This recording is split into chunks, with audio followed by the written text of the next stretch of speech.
con Juli. Listo. Hola, Juli, ¿cómo estás? ¿Qué tal? ¿Cómo andás? Así que mucho fueguito Mucho hoy, frío, ¿eh? por supuesto. ¿Qué onda, Juli? ¿Todo bien? Muy bien, muy bien. ¿Se me escucha bien? Sí, perfecto, perfecto. Bueno, les cuento quién es Juli, para los que no lo conocen. Yo creo que hay muchos que lo conocen, pero por las dudas. Juli es analista financiero, además es periodista especializado en finanzas, sigue mercados, es súper tuitero o está súper presente en X. Y yo lo jodía con los fueguitos porque en todos sus tweets, en todas las noticias que pone fueguitos. ¿Vieron como Bonelli que pone la alarma? Claro. Juli pone los fueguitos. Y digamos que la macro da para fueguito, ¿no? O sea, Totalmente. además, perdón, me parece que hoy por tu mood también viene con fueguito, ¿no? O Sí, sea, esto viene fueguito, viene fueguito. Está muy mood fin de año estoy, como muy que bien. tipo todo descontrolado. Llegué con lo último. Eh, Total. Che, Juli, fueguito, nivel de fueguitos ahora o hacia adelante, ¿cómo lo ves del 1 al 10? ¿Cómo estamos? Bueno, depende del momento, ¿no? O sea, me parece que el fueguito para el verano va a ser un verano caliente y esperemos que el fueguito se empiece a apagar desde marzo, abril en adelante. Ujú. Digo, en cuanto a lo que es la inflación, que probablemente va a venir muy, muy intensa, 25-30% en diciembre, algo parecido en febrero, en enero, un poquito menos o parecido en febrero, y como dije, desde marzo en adelante debería apaciguar un poco la dinámica de precios, ya con el ajuste de precios que estaban pisados o reprimidos, el traslado a precio de la devaluación, ya quizás el plan platita de masa ya estaba incorporado en los precios, pero también bajo la expectativa de que todo lo que está haciendo el gobierno en este último tiempo es tratar de sacar pesos de la calle, con lo cual, si vos tenés muchos pesos, bueno, ese peso pierde valor, pero rápidamente, pero si vos restás esa cantidad de pesos, los argumentos para que el peso pierda valor son menores. Entonces uno debería tender a pensar de que si se acelera la retirada de pesos, la solución de los pasivos remunerados, sacar pesos de la cancha, porque el Banco Central, mejor dicho, el Tesoro está chupando pesos con las distintas licitaciones. Bueno, de alguna manera se está resolviendo. Y además hay un factor ahí que es la licuación de los pesos del sector público, porque hoy las tasas de interés en el mercado no le logran ganar a la inflación del 30%, con lo cual vamos rumbo a una licuación muy importante en la deuda del Estado. Eso para el Estado bueno, para nosotros es malo, Claro. porque no tenemos herramientas para ganar o equiparar a la inflación. Entonces, la Argentina va rumbo a una licuación, pero esa licuación de alguna manera es positivo para el sector público, con la expectativa de que en un momento se estabilice. Ujú. ¿Por qué decís que no es bueno para nosotros? O sea, ¿qué lectura haces vos de toda esta baja de tasas, de toda esta Claro, licuación de la que estás hablando? el equipo económico no te da opción para poder ganarle a la inflación del Claro. 30%. No hay instrumento en el mercado que te rinda 30%. Y 30% es la inflación de diciembre. Entonces, si vos te quedaste con pesos, no hiciste nada, perdiste 30%. Si te compraste, si hiciste un plazo fijo y ganaste 9%, pero la inflación fue 30%. O sea, perdiste casi un poco más de 20 puntos contra la inflación. Sí. Si te compraste un bono SER que te puede estar rindiendo, no sé, 8 también, 8, 9, no sé, 10, depende de la curva, depende de dónde lo compres, también perdés contra el 30% de inflación. Entonces, habrá que ver qué pasa con el dólar, pero el dólar está quieto, entonces tampoco si compraste dólares con pesos y el dólar no subió, y bueno, y subió más que la inflación, perdiste contra la inflación. Entonces, casi que hoy que queda muy arriba la vara con la inflación del 30% y hay pocas opciones no existen, no hay opciones para equiparar, ni siquiera ganar, o sea, Sí, para sí, sí. equiparar la inflación. Es Entonces que eso cuando hablas significa con... que te Perdón, licuás. Juli. Sí, decime. Perdona, te No, interrumpí. no, eso, como que te terminás licuando, o sea, por el contexto de tasas, uno queda licuado, digamos. Claro, absolutamente. Bueno, es que cuando hablas con gente que es de finanzas hace 1000 años, ¿no? Te plantean como que es un contexto para quedarse pillo, ¿viste? Para decir, bueno, no perder tanto sería el Claro. concepto, como tratar de perder lo menos posible, Sería ¿no? algo así como elige tu propia licuación, Sí. ¿no? ¿Contra qué querés perder? Eso es. Eh, Ujú. ¿Querés perder digamos, en plazo fijo? en money market, en un bono SER, no sé, habrá que ver. Después uno puede decir, bueno, pueden haber opciones para ganarle a la inflación. Por ejemplo, acciones. Fíjate que vos decís, yo creo que las acciones pueden subir. Bueno, pero ojo, pueden no subir también. Claro. Y si caen, vos perdiste nominalmente porque cayeron y perdiste contra la inflación. O sea que tenés que asumir demasiado riesgo para que te salga bien y hay que ver si te sale bien comprando acciones. Juli, ayer, justo que mencionas el tema acciones, ayer hablaba con una persona de 1000 años de mercado y me planteaba esto, ¿no? Que en la hiper del 89, como que mucha gente o algunas personas se refugiaron en acciones y que eso, en el mediano o largo plazo, más o menos les resultó. Pero que en el corto veían que un mes bajaba 20, otro mes subía 30, otro mes bajaba 40, como que era un serrucho que era muy insoportable de ver para el inversor cortoplacista. Entonces, cuando Claro. vos me hablas de acciones, tal vez pensás en un inversor más a mediano. Bueno, eso es volatilidad, digamos, ¿no? Sí. O sea, lo que te termina pasando es que vos en el día a día sentís que tenés esos movimientos muy fuertes, pero sí, fíjate lo que pasó este año todavía, en el 2023, el Merval subió, no sé, tengo que ver los números, pero 300%, y la inflación fue 150, 160, habrá que ver los últimos datos de diciembre, pero hasta noviembre Sí. 150%. Entonces, con acciones duplicaste la inflación. El dólar subió, no sé, 200, 180, no sé, más o menos. También, con las acciones en pesos le ganaste a la suba del dólar. Pero obviamente tuviste muchísima volatilidad en el medio. Entonces, eso significa que vos tenés que asumir demasiado riesgo para obtener una buena cobertura. Pero bueno, sí, o sea, para el año que viene, ahí hay un tema importante con las acciones en pesos que tiene una correlación, es decir, siguen par a par muy fuerte al tipo de cambio, al contado con liquidación. Vos fíjate que el Merval en pesos este último tiempo está tranquilo porque también el dólar está tranquilo. Y ahí entonces hay que analizar los flujos que afectan al dólar, que cuáles son en el corto plazo. Primero, la expectativa de ajuste fiscal te calmó el dólar. Sí. Segundo, el equipo económico está sacando pesos de la calle, te calma el dólar. Tercero, tenés que el programa 80-20 exportador, que por el 20% entra al contado con liqui, también te calma el dólar. Porque hay más oferta. Porque hay más oferta de dólares por la liquidación.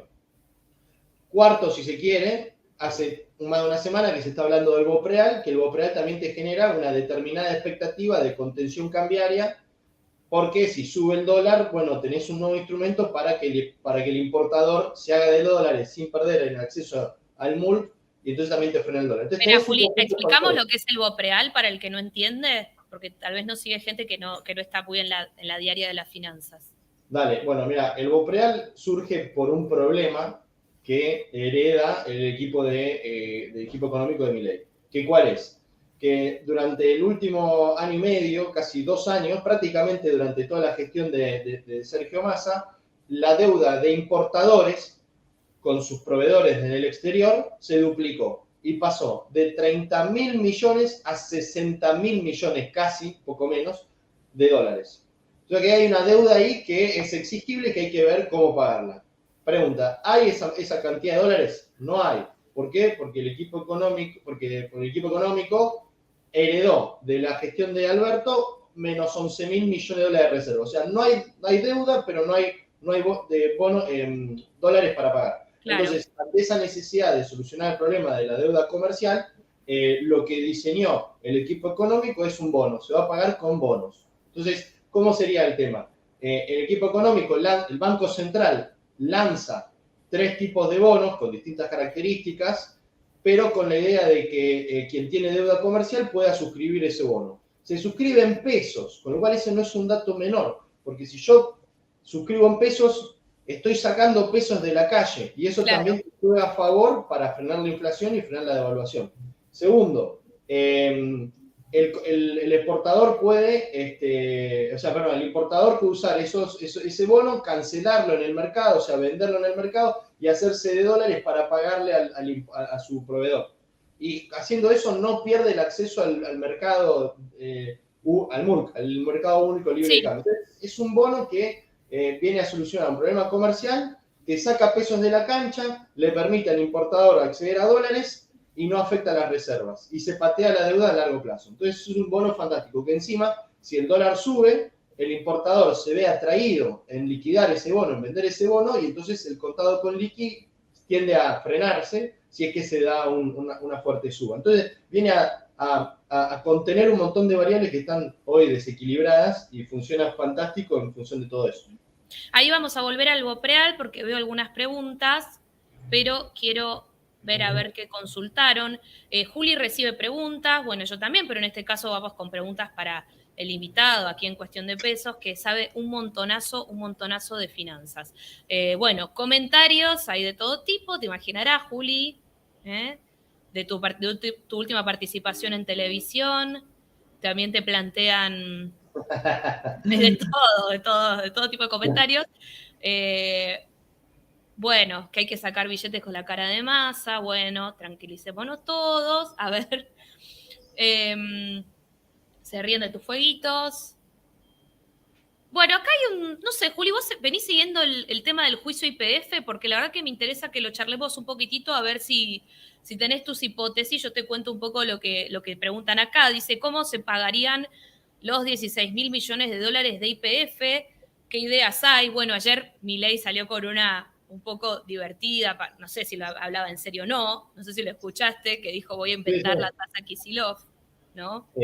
Bueno, nuevamente, habla un poco de la herencia, ¿no? De los problemas que dejó el gobierno anterior, en donde deja un montón de deudas por todos lados y sin reservas. Y hay que contemplar que deja sin reservas en un contexto en donde el gobierno anterior tuvo una liquidación del agro impresionante, ¿no? Porque el agro liquidó casi 130.000 millones de dólares durante la gestión de Alberto Fernández, y no pudo juntar nada de reservas, de hecho dejó reservas negativas y encima deja deuda. Entonces, bueno, lo que dijo justamente Milei es que no tienen dólares para pagar, pero sí tienen el willing to pay, o sea, hacer frente a sus compromisos.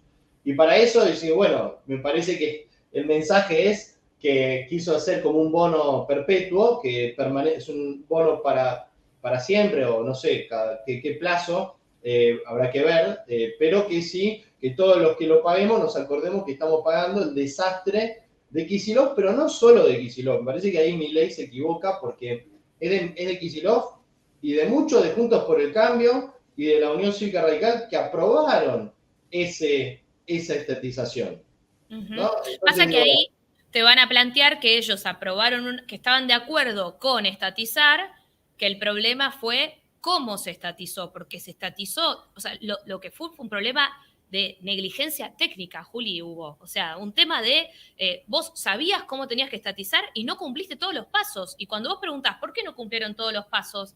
Y porque era un quilombo, viste, como te lo plantean, no, bueno, pero cuando haces una movida así, tenés que prestarle atención a los pasos técnicos, al estatuto de la empresa, a un montón de cuestiones y nos hubiesen ahorrado este juicio multimillonario.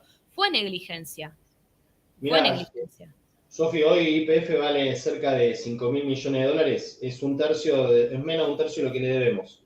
Claro. De 16.000 millones. Entonces, y además lo que le pagamos, que ya no me acuerdo si eran 6.000 o 7.000 millones de dólares, que se pagó por YPF. Tengo que acordarme un poco bien cuánto se había pagado por estatización. Pero sí, la verdad que fue un desastre, pero la verdad es que no hay dólares para pagar. Claro. Eso no significa que el gobierno no quiera pagar. Tiene que pagar porque tiene que perdí un juicio, listo, perdés, tenés que pagar. El tema es, bueno, ¿con qué? Y bueno, la Argentina genera dólares y si no también hay que ver cómo aportar. Bueno, y me parece bien que le llame el impuesto a Kicillof en memoria del desastre que hizo ese muchacho durante su gestión, que claramente le impacta fuertemente a la finanza argentina, ¿no? Pero también hay otro juicio, el juicio de los cupones con PBI, lo que dejaron en su momento también el juicio de dólar futuro. O sea, hay un montón de cosas que la herencia kirchnerista dejó, pero patas para arriba, y que la última herencia es igual de desastrosa, porque como te digo, o sea,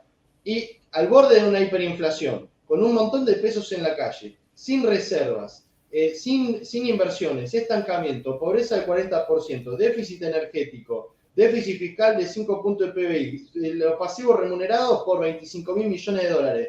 O sea, no pegaron una los muchachos. Entonces digo, no solo no dejaron reservas, sino que dejaron todo un tendal de desequilibrios muy difícil de administrar. Ujú. Juli, sigo con las preguntas. Acá te pregunta FB. Juli, al CCL no lo tendrían que mantener nivelado, liberándole los cepos para que no genere incentivos o saltos bruscos. Yo no entendí del todo la pregunta, pero supongo que se refiere a El qué va a cepo. pasar con el cepo en los financieros. Sí. Bueno, yo creo que el cepo no se puede levantar. ¿Por qué? Porque hoy, por ejemplo, Sofi, te digo, te sobran 100.000 pesos. ¿Te quedás con los 100.000 pesos? Mm, No, difícil. no te quedas con los 100.000 pesos. Entonces, como no te quedas con los 100.000 pesos, o buscas dólar o buscas bienes, ¿sí?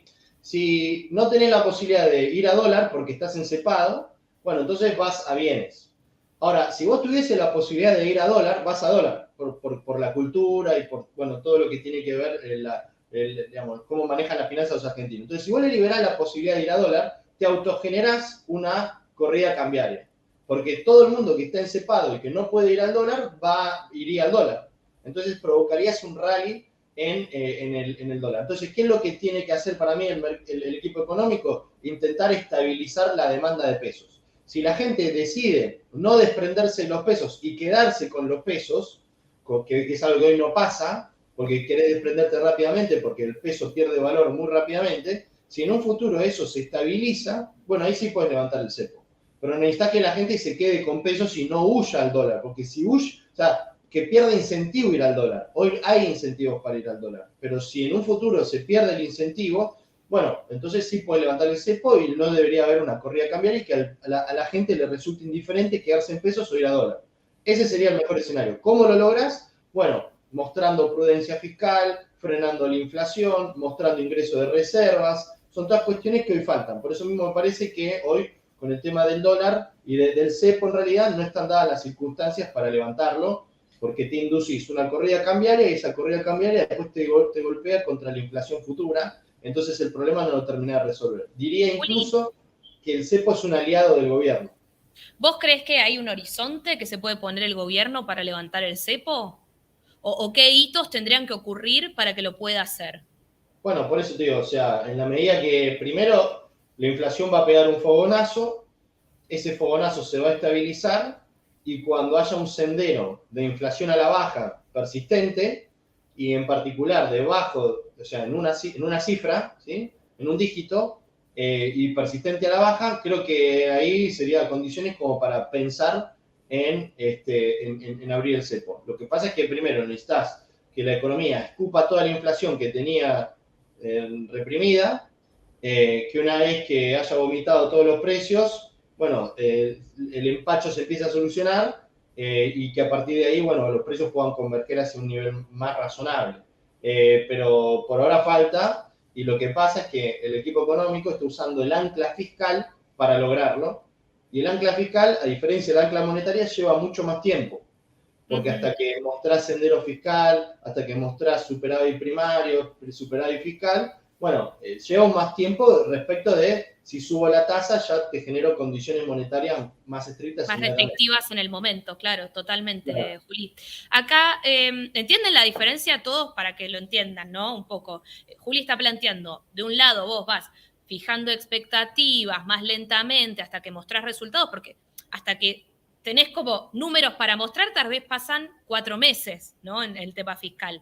Lo que está planteando Juli, del otro lado, una ancla monetaria sería subir de pronto la tasa a niveles que, digamos, no resulte atractivo ya, por ejemplo, ir al dólar, pero que eso no fue el plan que eligió el gobierno, ¿no? Por eso él habla de algo que vos haces al instante o en unos meses. Perdón, Juli, yo a veces te hago de traductor más básico porque capaz hay algunos que están perdidos con las cosas que decimos nosotros, pues nos envalentonamos en nuestra propia charla. Jorge pregunta, Juli, ¿creen que los dólares van a seguir cayendo hasta el oficial? Como pregunta qué va a pasar con la brecha, básicamente. ¿Creen que podrían mantenerse todos en estos valores o van a volver a escalar? Bueno, a ver, ¿qué es lo que puede pasar con el dólar? Es una incógnita. Me parece que la brecha esté en estos niveles está muy bien. Me parece que en algún punto lo que hay que monitorear, qué es lo que puede pasar con la brecha, es qué pase con el oficial también. Y ahí habrá que, o sea, lo que necesita el gobierno es que el campo liquide y que esa liquidación le genere dólares. Si la brecha se dispara, la liquidación se compromete. Entonces, porque el agro no exporta tanto y el importador ve un dólar barato. Y al mismo tiempo habrá que ver qué pasa con el tipo de cambio real multilateral. ¿Esto qué significa? ¿Qué tan competitivo es Argentina? ¿Por qué? Porque si la inflación va a subir, está subiendo con fuerza. Si el dólar oficial no sube con fuerza, Argentina se torna muy cara. ¿Sí? O sea, si esta computadora vale 1.000, a 1.000 pesos el dólar, bueno, listo, vale eso. Ahora, si esta computadora vale 2.000 y el dólar sigue 1.000 pesos el dólar, se tornó mucho más cara, porque subió en pesos, pero en dólar se mantuvo. Entonces, hay que ver ahí qué pasa con el dólar oficial y qué pasa entonces con la brecha. Me parece que en algún punto el gobierno va a querer devaluar más para seguir sosteniendo un tipo de cambio oficial. ¿Y qué puede pasar con el contado? Bueno, habrá que ver también, porque hoy el contado se ve influenciado por la liquidación del agro. Entonces, en la medida que el agro sigue liquidando, probablemente el dólar pueda seguir encontrando flujo para seguir anestesiado. Pero me parece que por la carrera nominal hacia la que vamos, es decir, más inflación, el dólar se va a recalentar muy probablemente en el futuro. Todo eso también con el entorno de tasas muy bajas, que no le pueden ganar a la inflación. Entonces, si los agentes se dan cuenta que no le pueden ganar a la inflación, no le pueden ganar a la inflación y el dólar sigue cayendo, en algún punto el dólar empieza a encontrar más demanda y va a empezar a subir. Así que yo creo que es transitorio este veranito, habrá que ver cuándo se reactiva y una vez que se reactive habrá que ver con qué volatilidad lo hace.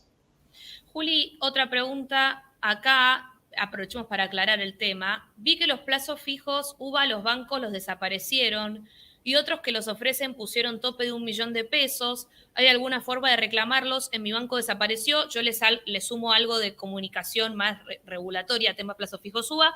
Los bancos tienen que seguir ofreciéndolos, hay algunos que los escondieron, pero deberían seguir ofreciéndolos. Ese fue el pedido del Banco Central. Y ahora, Juli, sumate si querés. Podríamos explicar, por ejemplo, lo del rezago de los plazos fijos UVA, que lo explicamos la vez pasada acá en cuestión de pesos, pero que está bueno remarcarlo, ¿no? Que el plazo fijo UVA no te llega a cubrir del todo si hay una aceleración muy grande de la inflación, ¿no? Sí, no sigo en particular muy de cerca el plazo fijo UVA, Sí. qué pasa con los bancos, ¿no? El tope, todo eso, como que no es algo que esté al tanto día a día. Pero bueno, digamos, lo que sí uno puede observar es que el gobierno, el equipo económico le pone un objetivo muy fuerte. Fíjate esto qué interesante, Sofi, mira. El Banco Central le dice, olvídate del plazo fijo UVA, pero forma parte de lo mismo. El Banco Central le dice, ok, el plazo fijo vale 8,9%, ponerle el plazo fijo minorista, 9%. Mientras tanto, todos los activos financieros no te rinden 9%, te rinden menos, ¿sí? Entonces, lo que está obligando el equipo económico es a los bancos a decir, ok, si vos querés alcanzar los objetivos, ya sea de plazo fijo o de plazo fijo tradicional, con los instrumentos, con la LELIC de antes o con los instrumentos que hay, no alcanzás ese rendimiento, o sea, pierde plata el banco. Lo que tiene que hacer para alcanzar ese objetivo es prestar el dinero. Tiene que usar la plata como su rol de banco, que es prestar guita. Entonces, medio como que el equipo económico está obligando a los bancos a hacer su rol de bancos, que es prestar plata para alcanzar los objetivos mínimos de tasa de interés del plazo fijo y también del plazo fijo UVA. ¿Por qué los esconden? Porque no encuentran instrumentos para que le rinda ese dinero y se pueda dar media vuelta y le pague al depositante lo que rinde.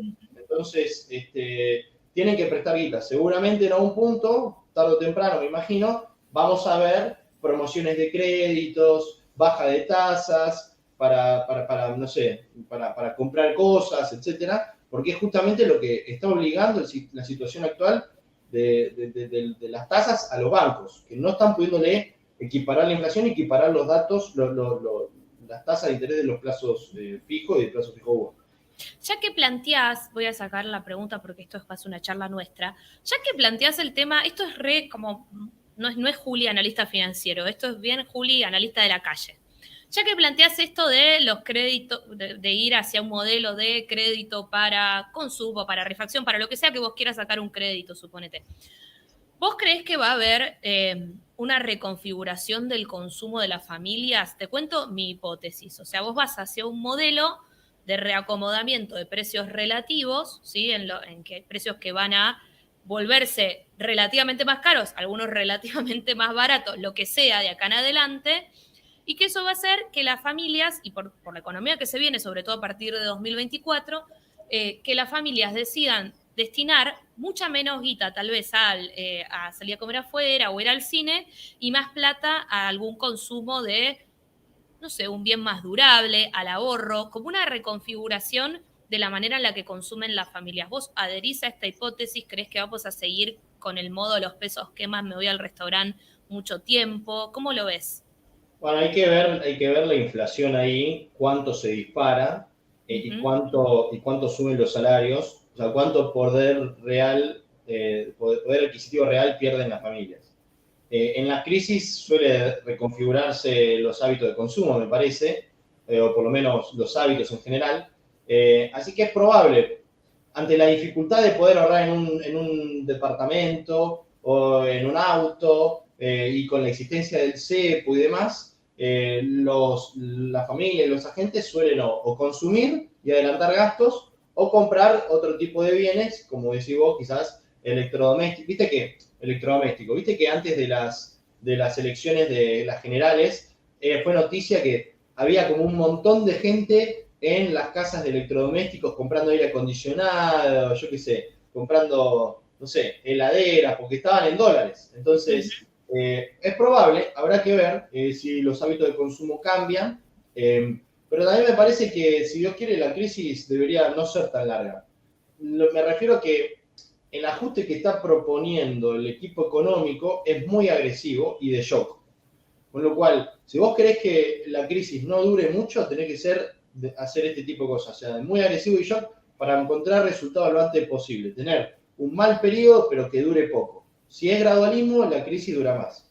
Entonces, si la inflación se estabiliza y los salarios se recomponen, quizás este escenario que estamos diciendo del cambio de hábitos no sea permanente, sino que sea algo más transitorio para pasar la crisis. ¿Podemos explicar esta diferencia entre gradualismo y shock o cómo lo ves vos? Digamos, ¿por qué ventaja y desventaja tiene cada uno de aplicar un modelo de gradual y un modelo de shock? Primero, me parece que para poder determinar el tema del gradualismo shock, tenés que ver desde qué punto vos arrancás, qué condiciones de macro tenés como para encarar una cosa o la otra. Digamos que el shock nunca es positivo porque implica un impacto más fuerte sobre las familias, sobre la macro, una desaceleración más importante de la economía.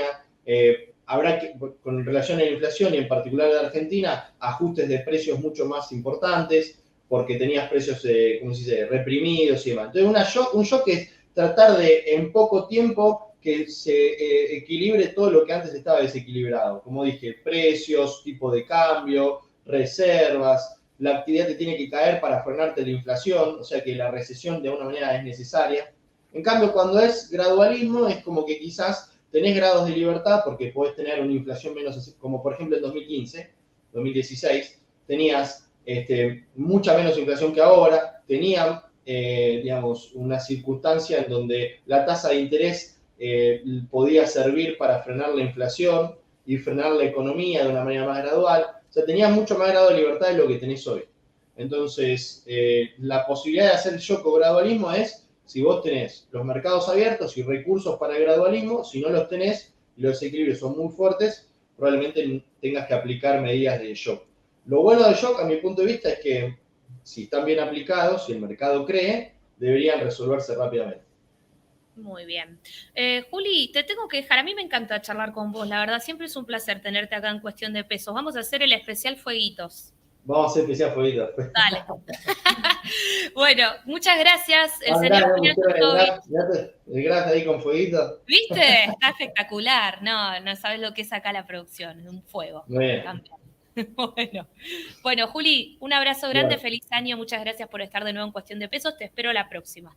Dale, bueno, muchas gracias, a mí también me gusta participar, así que gracias por la invitación y bueno, charlamos la próxima. Buen fin de año. Gracias, Juli. Adiós.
Edward Johnson Mayorazgo.